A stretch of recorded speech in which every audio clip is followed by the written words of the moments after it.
মণ্ডল 268 নম্বর পূর্বস্থলী দক্ষিণ বিধানসভার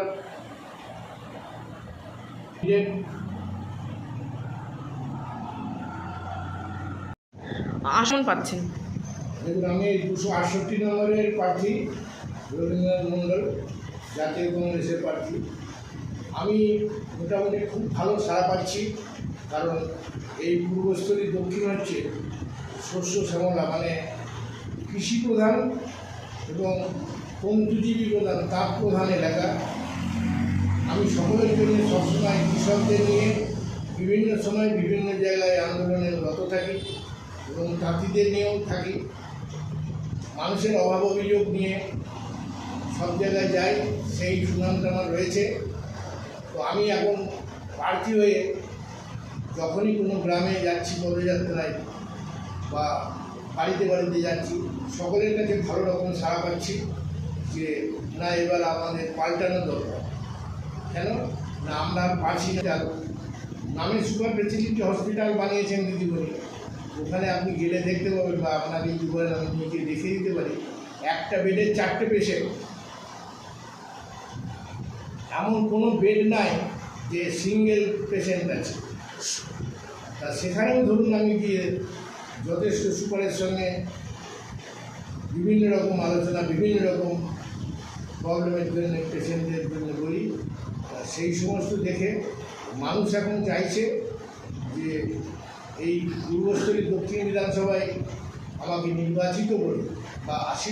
সেই কারণে আমি খুবই ভালো সাড়া পাচ্ছি এবং আমার মনে হয় যে আমি পূর্বস্থলী দক্ষিণের যত নিপীড়িত, যত চাষিরা দুঃখিত বা তারা নিষ্পেষিত আছে, তাঁতিরা যে এই আবহাওয়াতে তাদের প্রাণ কষ্টের অবস্থা শেষ হয়ে গেছে, তাদের সেইটা থেকে যে আশা করি এবার নির্বাচনে সেই আশীর্বাদ পাবো। এবং আমি করছেন কংগ্রেস প্রার্থী হয়ে, কতটা লাভবান বা কতটা হতাশাজনক এই খবরটি? এবার দেখুন, আমাদের এখানে এক একটা গ্রামে এক একটা বুথে 300-400 করে নাম বাদ গেছে, কিন্তু আমি যে নতুন ভোটার লিস্টগুলো এখানে এনেছি সেগুলো কিন্তু আপনার যেটা নির্বাচন কমিশনের অবজারভারের ইয়ে থেকে খবর, ডিএম ম্যাডাম আমাদের যে আছেন বলে গেছেন, যারা ট্রাইব্যুনালে জমা দিয়েছেন তা ট্রাইব্যুনালের যে রসিদটা থাকলে, সাংবাদিক সম্মেলন করে বলেছিলাম যে আমাদের নির্বাচন কমিশনকে এই মুহূর্তে বলে দেওয়া উচিত যে ট্রাইব্যুনালে যারা জমা দিয়েছে তারা নির্বিষে ভোট দিতে পারবে, অর্থাৎ বৈধ ভোটার। রাহুল গান্ধী বা আমাদের পশ্চিমবঙ্গ প্রদেশ কংগ্রেস সভাপতি বারবার আমরা আন্দোলন করেছি, ক্যান্সার কোর্টে গিয়ে আন্দোলন করেছি, ইলেকশন কমিশন অফিসে, যে আমাদের বৈধ ভোটারদের যেন একটাও নাম না বাদ যায়। তা এখন যে সময় আছে, যদি আজকে বা কালকের মধ্যে আমাদের মাননীয় নির্বাচন কমিশন যদি কতটা নিরপেক্ষতার সাথে কাজ করতে পারবেন? দেখুন, এখন যে সমস্ত আমি আমার ইলেকশন এজেন্ট বা আমার কনভেনার যারা আছেন তারা এসডিও ম্যাডাম, বা এখন তো সবটাই নির্বাচন কমিশনের আন্ডারে চলে গেছে।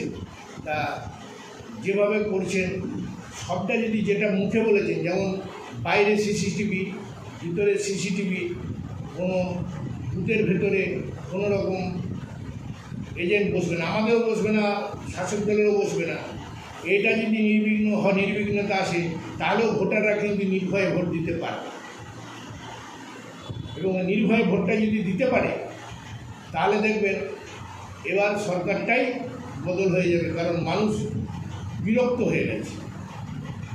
ইভিএম নিয়ে কারচুপি সামনে আসছে, যেটা রাহুল গান্ধীও বলেছিলেন, কি বলবেন সেটা নিয়ে? দেখুন, ইভিএমের কারচুপিটা কিন্তু আগাগোড়াই আছে বা থাকবে। আর এই ইভিএমের ভোটটা কংগ্রেসই চালু করেছিল, তার জন্য আমি বলবো না যে ইভিএম খারাপ, কিন্তু এখন ওই ম্যানুফ্যাকচারিং বা এটা কিন্তু সবটাই চলে গেছে একদল শিল্পপতিদের উপরে। অর্থাৎ যে শিল্প গোষ্ঠীটা নরেন্দ্র মোদীর পরিচালিত, তাহলে সেই সব ইভিএম হ্যাক করা বা সেই সব ইভিএমে কারচুপি সে করেই রাখবে, তাহলে ভারতবর্ষের আর শাসন ব্যবস্থা গণতন্ত্রের উন্নত কতটা হতে পারে? দেখুন উন্নতি হবে কিনা জানি না, তবে একটা জিনিস আমাদের এই এখানকার ভোটাররা বুঝে নিয়েছেন যে এই রবীন্দ্রনাথ মণ্ডল দাঁড়িয়েছে এবং সেই কারণে এই জায়গাটাকে একটা বেছে নিয়েছে কি এইটা আমাদের একটা, কারণ এটা একটা মন্ত্রী এলাকা, যে নির্বাচিত ছিলেন 15 বছর ধরে। প্রথমে আসলেন মুখ্যমন্ত্রী, তারপরে আসলেন প্রধানমন্ত্রী, তারপরে আবার আসলেন নির্মলা সীতারামন অর্থমন্ত্রী, অর্থাৎ ওনারাও কিন্তু এটাকে টার্গেট করে রেখেছেন। তার জন্য আমি ভাবিত নয়, কেন আমাদের যে রাজ্যসভার সাংসদ গতকাল এসেছিলেন, তিনি আমার সমর্থনে মিটিং করে গেছেন এবং আনন্দবাজার পত্রিকার সাংবাদিকদের বলে যা বলা, আনন্দবাজার সাংবাদিকরা মানুষের কাছে যাচ্ছি, মোদি হেলিকপ্টারে আসছেন, দিদি হেলিকপ্টারে আসছেন, উড়ে চলে যাচ্ছেন, কিন্তু আমি আমার যে সমস্ত নেতারা আসছে তারা কিন্তু এই একটাই কথা যে ডোর টু ডোর যাও, ঘরে ঘরে যাও এবং গ্রামের পুরো ভিতরে পদযাত্রা করো।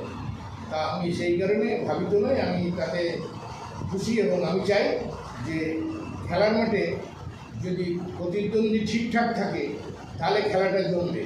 আমার খেলা সেই রকম চলছে।